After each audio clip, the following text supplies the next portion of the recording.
It's my great pleasure to welcome to the stage here at the Palace Theatre a guy who's up and coming so quickly he's got altitude sickness. He's probably got a nosebleed and crampons at the side of the stage. He's so phenomenal, and he's a top bloke as well. And the other day, I was being driven to do an interview, and a guy turned around in the... I was trying to think, who can I have? Who do I trust with my hometown? And the guy driving went, you know you do comedy with my boy, don't you? And I went, who is it? And he went, I'm Cole Donnelly's dad. And he turned around and he had that exact face, but about 30 years old. And I thought, that is who I'm having. So, ladies and gentlemen, go wild, go crazy, and make some noise for Cole Donnelly!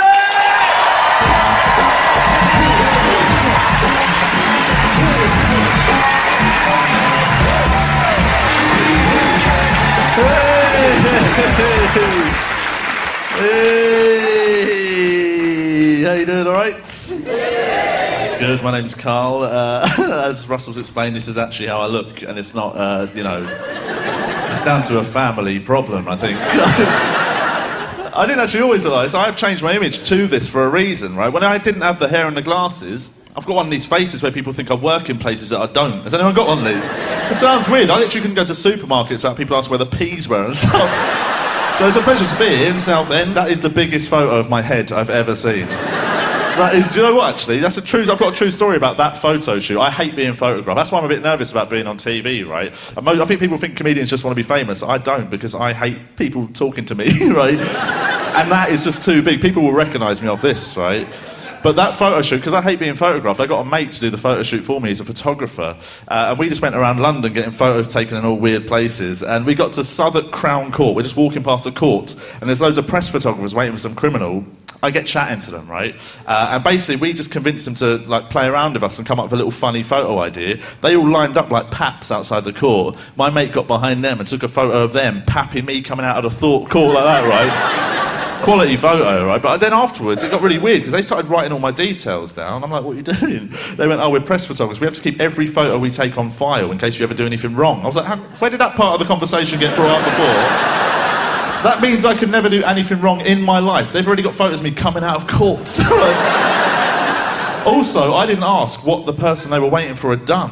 Right? How easy would it have been for them photos to get mixed up that night? So the next morning, it could have been anything. Literally, it could have been like the world's worst paedophile, and it would be me double thumbsing it out of court. Oh, man.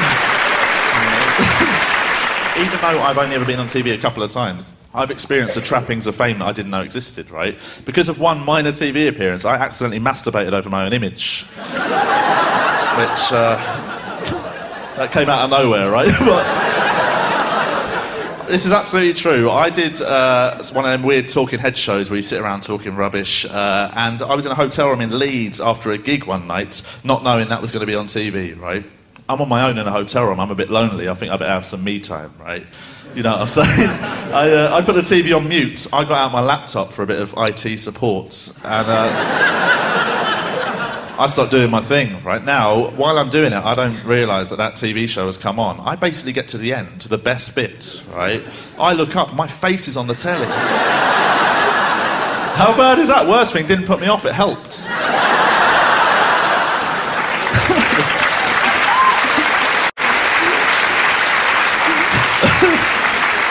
That is a horrific story to tell a bunch of people, but actually, you know what? I thought that getting... You know, it's a horrible thing to manage to embarrass yourself in a room on your own, right? That's what I managed to do there. And I've always thought getting caught masturbating would be one of the worst things to get caught doing in the world. And then I disproved that, right? In June, I did something that's way more embarrassing. Basically, in June this year, I went to see Alicia Keys at London's O2 Arena. That's not the embarrassing bit. Who laughed? Seriously? What the fuck, right? I'd never been to the O2, I'd never seen Alicia Keys, I just thought it'd be an interesting thing to do, right? So it's a Wednesday in June. Of the Monday of that week, I get food poisoning or some sort of bug. I'm basically flitting between chronic diarrhea and serious constipation. Now, it's quite a horrible story, but of the Wednesday, it's still kicking around, so I thought I'd better go to the doctors, just get it checked out. I go to the doctors, he fills up my stomach, he goes, it's cool, it's just a bug, but we're going to need a stool sample. He gives me a pot, he goes, shit in that. He didn't say shit in that. But I mentioned my doctor's Danny Dyer. He said... He said, do your sample in that, drop it in the morning. I'm like, cool. I put the pot in my bag. I go straight from that doctor's to meet my friends in South East London for a few drinks before the show, right? We drink for about an hour. I start feeling movement down below. I'm like, I've got to drop it in the morning. I've got to go and do this, right? I went to a pub toilet, and there's no easy way to say it. I shat in a pot, right? Has anyone used one of these pots? They come with a spoon attached to the lid. I'm not joking. What am I going to do? Get peckish on the way back to the doctor's? I don't use the spoon, I'm straight in, bang, lock it up, right? I put that pot back in my bag, I then go out and carry on drinking with my friends. I don't tell them what's just happened, right? We drink for about another hour, then it's showtime, Alicia Keys, right? We go to the O2 Arena, where I've never been before, as I said. We get in the queue, and about 20 metres from the front of that queue, I learn about their compulsory bag search system.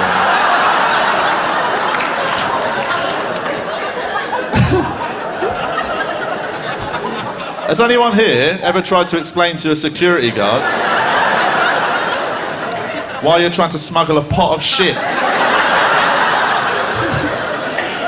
into an Alicia Keys concert? Because I had to that night, and I'm going to chuck it out there, there's no easy way. When he pulled it out, I've never heard shock on a man's voice like it. He couldn't even comprehend what was about to happen. He just pulled it out and went, what is this? Worst thing is, in the heat of the moment, I couldn't think of a euphemism, right? The only words that came into my head at that moment were, that's a pot of shit. Right.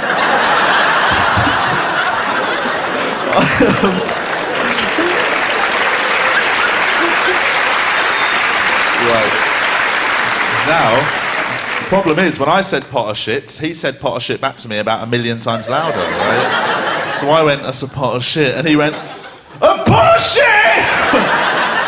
Which, until that night, I'd never heard them words before, right? I'd heard them individually, you know, I'd heard pot, of, and shit, but I'd never put them in that order and said them out loud, right? But when I said pot of shit, and he said, pot of shit, about 2,000 people in the queue behind me said it. It went back like Chinese whispers. People are losing their mind, like, there's a guy with a pot of shit in the queue. Everyone look at a pot of shit, man, pot of shit. I'm a broken man, I've never been more embarrassed. I'm just standing there at the front like, I've got a bug. I explain what's going down to the guy, and he's like, right, I've got to get my supervisor. He didn't know whether or not to take it off me, right? So he goes and gets his supervisor, who comes over. I explain the whole story about the bug and all that to the doctor. He goes, this is his exact words. He went, right, I believe you, you can keep it. Well, thanks a rocking bunch, mate.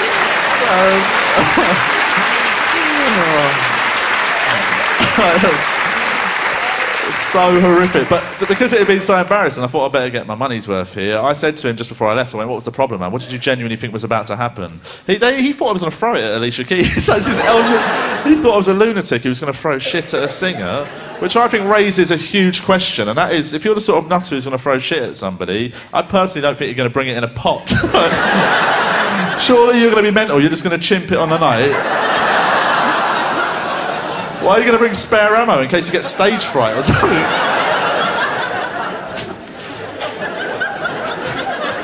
That end bit is unnecessary, but does involve the phrase chimp it. That's what I like to do. So embarrassing. That's what I was trying to tell you. I used to be quite a naughty teen. I used to get into trouble. I used to sort of smoke weed and stuff when I was about 14. I remember I got chased by the police once when I was about 14. But when I say that, it sounds like a cool sort of film moment, being chased by the police, but it was not, because I was wearing rollerblades at the time. Which is quite embarrassing. Me and my friends were getting a bit stoned, and I just bought some rollerblades, and we decided to go down to the garage to get some food at like 4 in the morning. I just bought the skates, so I thought I'm going to whack them pups on. My friends go on foot, right? We head off to the garage. It's like 4 in the morning. That looks shifty, some kids going to a garage at that time. Basically, a police car starts rolling alongside. We're not up to anything wrong at that moment, but my friend does that thing that is the most terrifying thing in the world, and that's when somebody in your periphery shouts the word run incredibly loud, right? There's nothing scary in just hearing somebody go, run! Right? You'll just run and ask why later, basically. He said that, rather than play it cool, this police car just goes by. My mate just takes one look at it and just goes, run!